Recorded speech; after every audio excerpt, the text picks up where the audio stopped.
Assalamualaikum warahmatullahi wabarakatuh.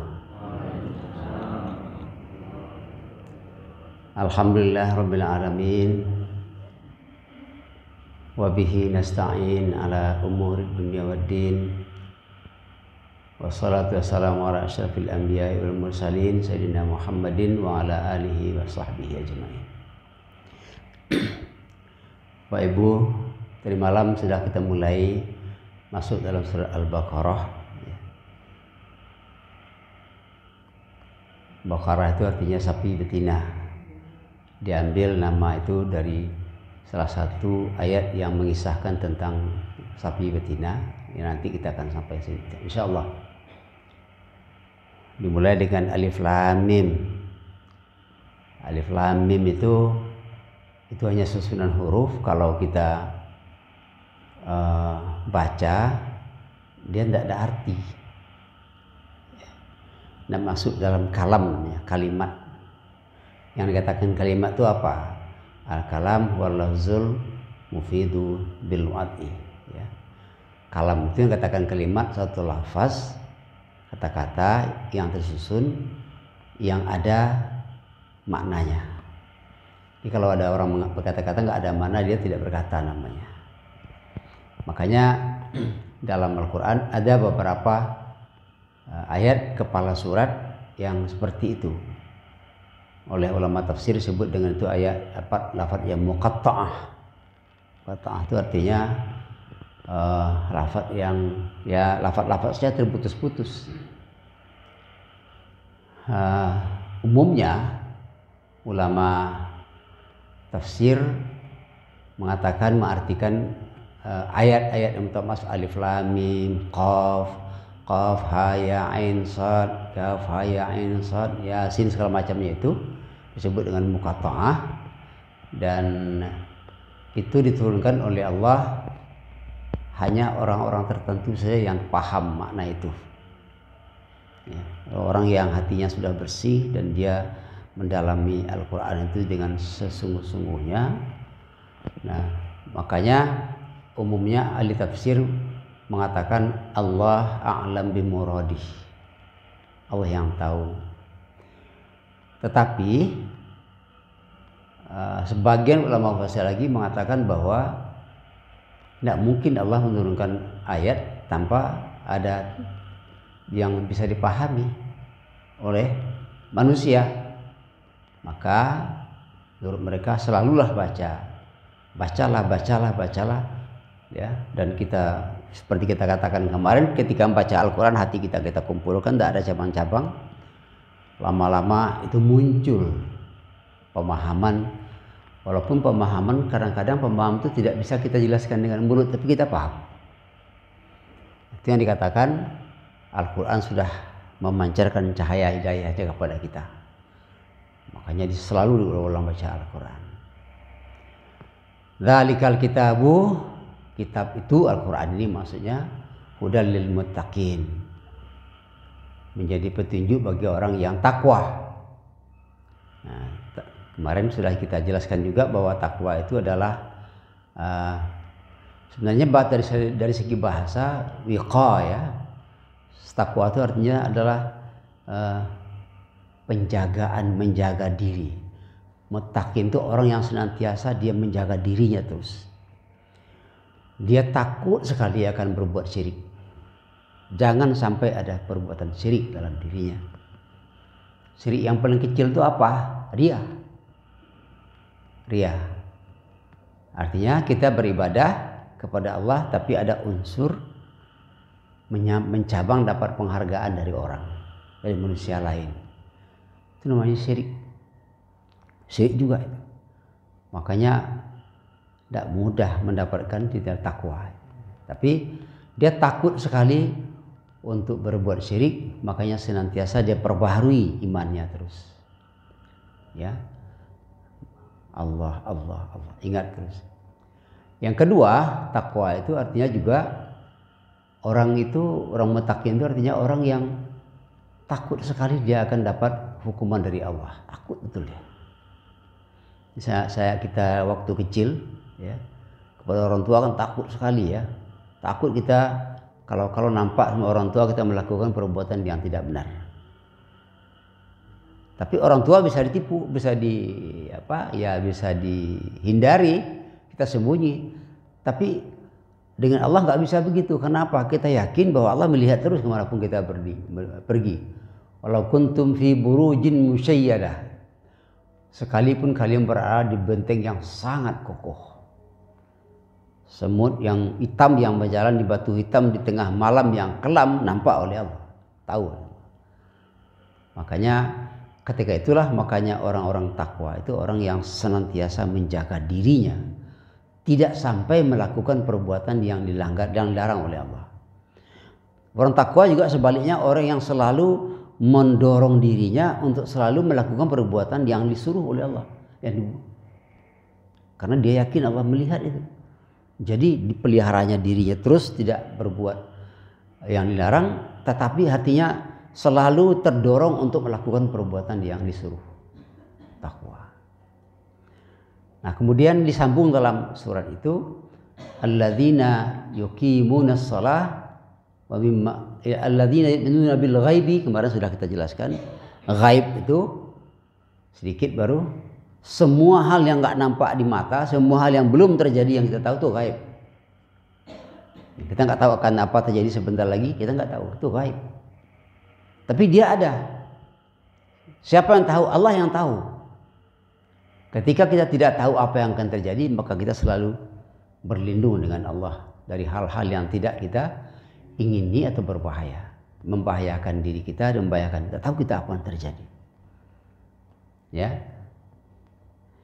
Kalau ibu bapak menengok video, banyak sekali kemarin berserak-serak di WhatsApp, atau di Facebook, di Instagram, ada seorang yang bernama Ade Armando. Kita sebut apa-apa, bukan masuk mengunjungi lagi. Kenapa? Orang sudah tahu siapa dia, bagaimana dia, sudah tahu semua.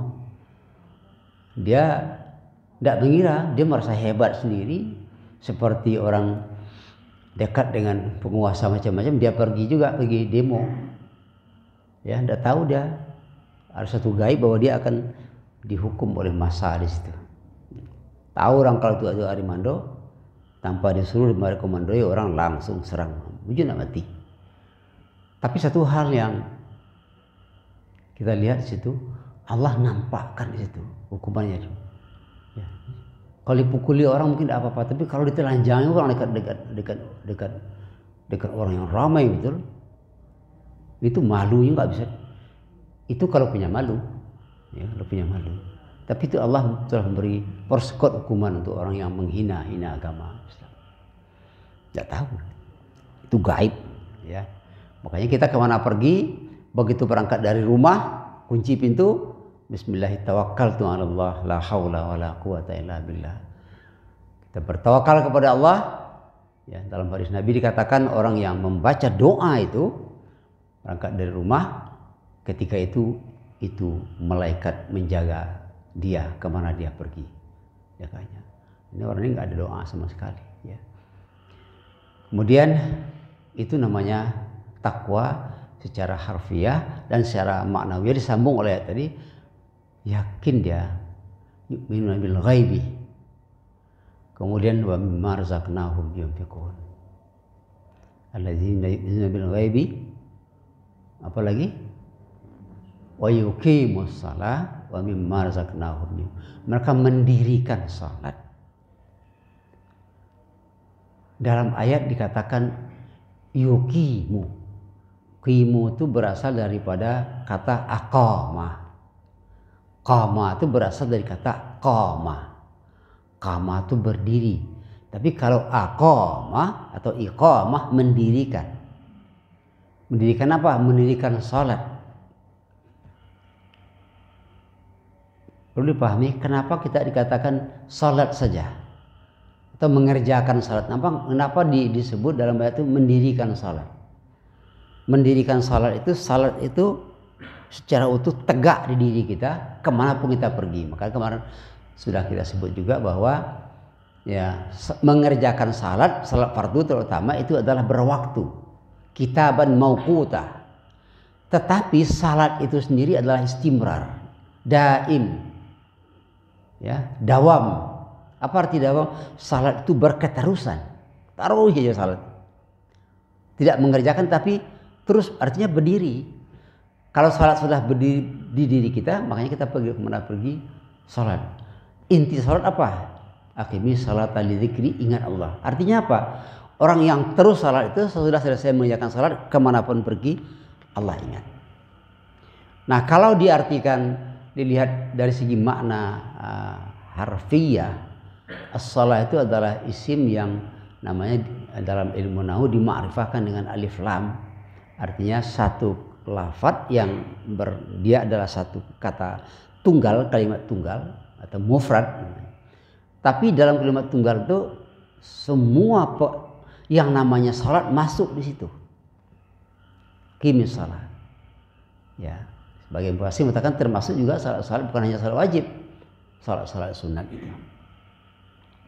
Termasuk nanti salat sunat kita salat sunat suruh. Salat sunat suruh. Ya, salat sunat suruh itu masih banyak masyarakat yang belum tahu apa sebenarnya salat sunat suruh itu. Ya, salat sunat atau isyraq itu apa? Syaraqa artinya terbit. Salat sunat suruh itu terbit matahari, salat terbit matahari, kita bersyukur matahari masih terbit. Ya, matahari masih terbit. Kalau matahari nggak terbit lagi kiamat. Jadi kita bersyukur situ. Nah, masih ada yang ya inilah gunanya kita bersama-sama terus kan. Makanya ibu bapak yang kalau nggak paham, nggak tahu, jangan malu bertanya. Jangan malu bertanya. Kalau kepada Allah, Allah suka sekali orang yang banyak minta.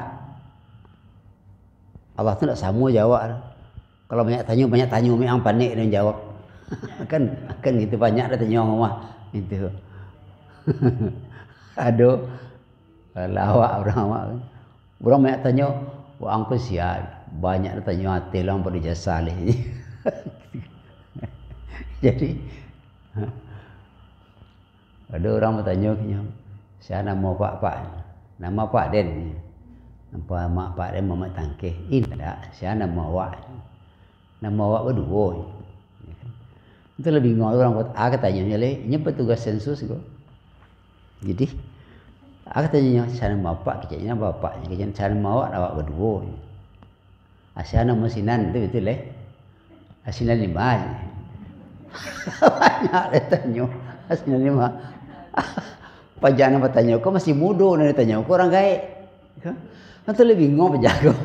Kita tanya dia, nama apa nak? Jawabnya paknya. Nama awak berdua. Sana musinan sinan 5. Nanti bingung pejago. Bagi cepaknya sana mau waang. Waang karena ada yang gaek yang putar ke pedang kulit. Jadi kembali kepada yang tadi, bertanyalah ya. Allah suka ditanya. Jadi wa idza sa'alaka ibadi fa inni qarib ujibu da'watad da'i idza da'an falyastajibu li wal yu'minu bi. Dalam ayat tentang puasa disambung ayat itu, kalau hambaku meminta padaku akan aku jawab, akan aku perkenalkan, maka minta terus. Berarti itu dalam beragama, ibu-ibu kalau ada amal ibadah yang tidak paham bahwa lari kerajukan tapi dia tidak berilmu, tanya ikut aku, ikut apa baca caranya kok, tanya kan tadi kita katakan bertambah umumnya andaknya setiap hari itu ada kesempatan bertambah ada ilmu terutama sekali ilmu tentang amal awal ibadah. Kenapa? Ilmu tanpa amal kasajarin bila samarin, ilmu yang tidak diamalkan sama je pohon tidak berbuah. Ada arti. Tetapi beramal tanpa ilmu mardud. Beramal tidak ada ilmu ditolak, amal itu tertolak. Jangan sampai tertolak amal wa. Nabi ko jangan orang salah dua apa nak ngerti. Orang salah. Adik kok awal-awal tidak ada taklid namanya boleh. Taklid itu dibolehkan selama kita belum tahu. Tetapi kita tidak boleh lama-lama taklid. Paling tidak kita muttabi'. Apa arti muttabi'? Mengikuti pendapat, mengikuti suatu ilmu, tapi tahu bahwa ilmu itu apa. Ilmu itu apa aja. Jadi alhamdulillah kini di masyarakat kalau semakin banyak ustadz kita yang menjalihkan, beribadah pribadi semakin meningkat. Salat suruh itu salat sunat terbit matahari, tapi tidak boleh salat itu persis matahari terbit, tidak boleh. Karena Nabi melarang kita salat di matahari terbit langsung, lewat kita 10 sampai 15 menit. Itu salat suruh, ya. Pahalanya apa? Salat suruh itu sebenarnya sepaket dengan salat subuh. Satu paket. Kan sudah kita bacakan 2 hadis kemarin. Hadis dari Tabrani dan hadis Muslim. Sepaket. Apa sepaket? Salat subuh berjamaah, sudah itu duduk. Nanti awak kini, jangan lupa. Apa yang lupa? Niat i'tikaf. Ibu-ibu, ya bapak, jangan lupa aja sedang duduk apa? Zikir aja terus sambil mengecek apa zikir lah. Dan ambo mengecek kau kini kau karena zikir apa mengecek dalam artian dakwah itu ambo berzikir aja namanya. Mengingatkan kita semua. Jadi berzikir sambil duduk Allah Allah astagfirullah astagfirullah. Kan bisa aja kan? Hati berzikir, telinga menengah, mata menengok. Bu? Apa? Oh ndak lalu. Iya. Jalan lalu. Ba mengko lalu lama na terengah. Suara lady itu kaji masuk dalam tiang terlalu. Iya. Jadi nah kalau lalu dalam artian ketenangan jiwa sambil berzikir tidak apa. Ada orang sambil lalu tak hendaknya awak kalau lalu itu hendaknya sedang berzikir itu terlalu. Sedang berzikir itu terlalu. Ya. Dia sedang menonton terlalu, sedang berzikir. Lah baik, kita lanjutkan. Jadi salat suruh itu bedanya dengan salat duha. Salat zikir itu salat zikir dan duha itu ya sebenarnya waktunya bersamaan sebenarnya. Tetapi zikir lebih didahulukan karena namanya apa zikir apa suruh. Karena matahari terbit itu sesudah matahari terbit sekitar 10 sampai 15 menit. Sesudah itu masuk waktu zuhur, waktu duha. Matahari sepenggalahan kata Ibrahim. Anak-anak kini kan tidak tahu nyobalah apa nagalah. Tidak biasa kan. Awak kampung lo lah tu ke penyudut mangga, penyudut jambu. Penggalahan matahari terbit, tampak itulah masuk. Jadi dia satu paket. Salat subuh, kemudian duduk, zikir, kemudian masuk waktu suruh, salat suruh. Satu paket. Apa fadilahnya, keutamaannya? Pahalanya sama dengan pahala mengerjakan haji dan umrah. Nabi sampai mengatakan 3 kali sempurna, sempurna, sempurna. Kamal. 3 kali Nabi menyebut. Artinya apa? Pahala haji dan umrah itu sempurna dapat bagi orang yang mengerjakan paket itu. Jadi tidak paket umrah saja Ronaldo kini dah, ya. Baik ke KFC paket apa namanya, aku paket promo apa itu paket. Itu paket. Ya, duduk di masjid setelah habis subuh, zikir, salat suruh satu paket.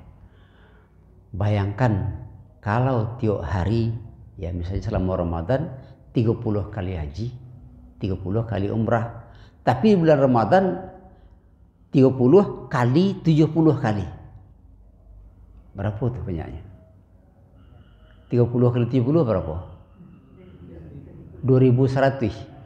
2100 kan? 2100. Tapi dalam satu riwayat disebutkan bukan 70, mi'atun, 100 kali. Kalau 100 kali berarti 3000. Bayangkan ibu sekalian. Dapat awak selamat Ramadan berarti 3000 kali naik haji, 3000 kali naik bayi umrah. Pahalanya bukan berarti kalau sudah salat Isra lah pakai itu tidak perlu naik haji, tidak gitu loh. Haji itu syaratnya adalah rukun, tapi pahalanya segitu. Maka dicari mencari itu. Apalagi hati kau dan suan-suan tadi ikhlas mengikhlaskan diri itu. Adakah bacaan khusus? Tidak ada. Seperti biasa, salat biasa saja. Itu pahala. Makanya itulah besarnya rahmat Allah yang katakan tercurah di waktu subuh. mulai dari salat sunat, mulai dari tahajud, mulai sunat fajar lah, sesudah itu disambung dengan sunat fajar ketika orang sudah azan subuh. Rak'atan minal fajri khairun minad dunya wa ma fih. Siapa orang paling kayo, bukan naga 9 nentu ngerampok kekayaan Indonesia tuh. Yang paling kaya itulah orang yang salat fajar, kekayaannya lebih baik dari seisi bumi dan seluruh isi bumi. Itu maka kecelakaan subuh itu waktu yang Allah curahkan rahmat sebanyak-banyaknya. Alangkah ruginya orang yang tidak menggunakan kesempatan ini. Tidak gunakan kesempatan, rugi sekali. Nah, salamu ku alun tahu, kinilah tahu. Alhamdulillah. Maka selalulah salat sunat itu syuruk. Nah, sudah itu bisa disambung dengan duha. Waktu duha itu panjang, waktu syuruk itu pendek. Sekitar berapa? 5 menit waktu syuruk itu. Tapi duha itu panjang sampai waktu masuknya waktu zuhur.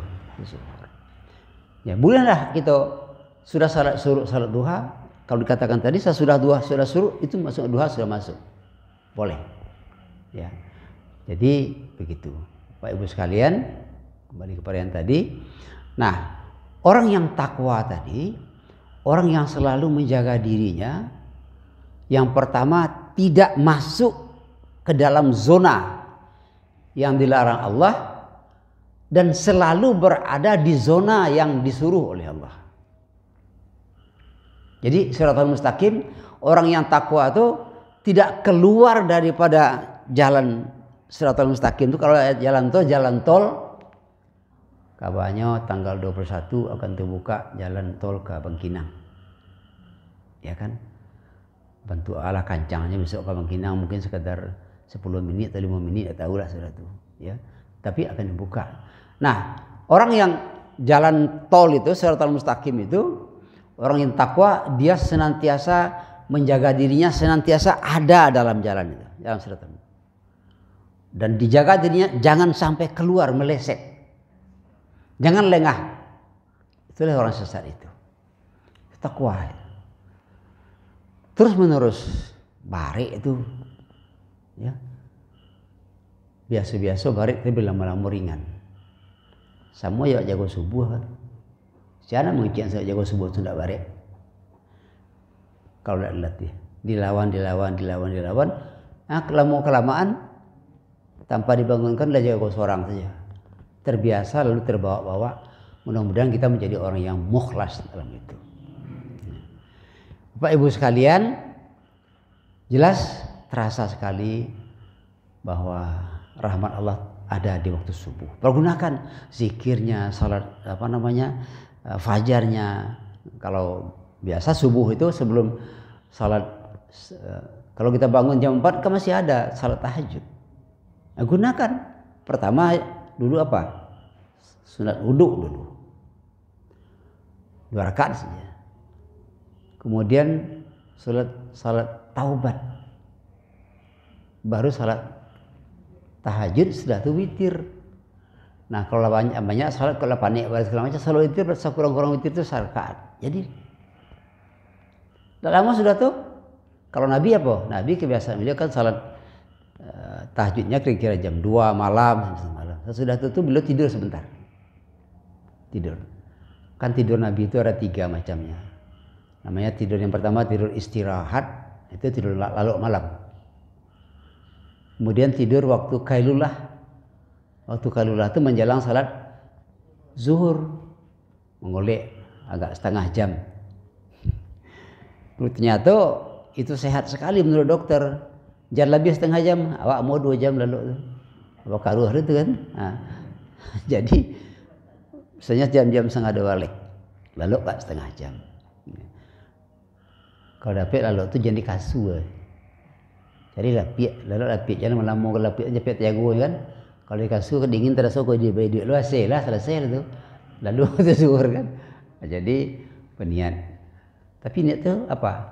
Doa kepada Allah, ya Allah tolong bangunkan aku jam sekian. Suku-suku hati awak aja Allah sebenarnya. Meminta doa itu kan perintah. Dalam ilmu ushul fiqh doa itu termasuk dalam kategori amar. Amar itu artinya perintah. Jadi doa itu adalah perintah untuk hati.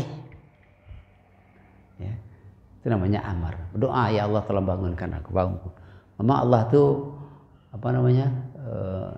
jam weker ya.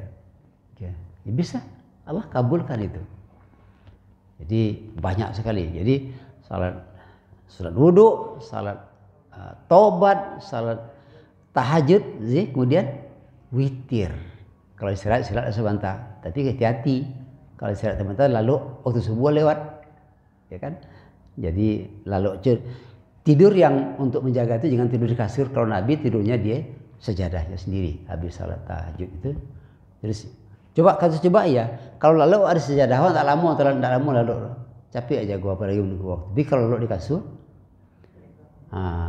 tambah di AC, naik selimut lah. Apa karuan sudah tutup habis, ya kan? Nah sudah tutup apa? Salat fajar. Sudah salat fajar, subuh. Sudah subuh, zikir. Sudah zikir, sudah suruh duha. Asar tu payah leh. Kok kemah-kemah, ya. Kok ke kabun, kok ke pasar, kok kemah. Kan ada aminah waktu dulu. Hidup akan menjadi terasa indah hidup waktu itu. Bibu, Bapak sekalian, waktu kita masih ada sedikit lagi. Kalau patang-patang kau kan tidak sempat kita buka tanya jawab. Kalau ada yang kau tanya,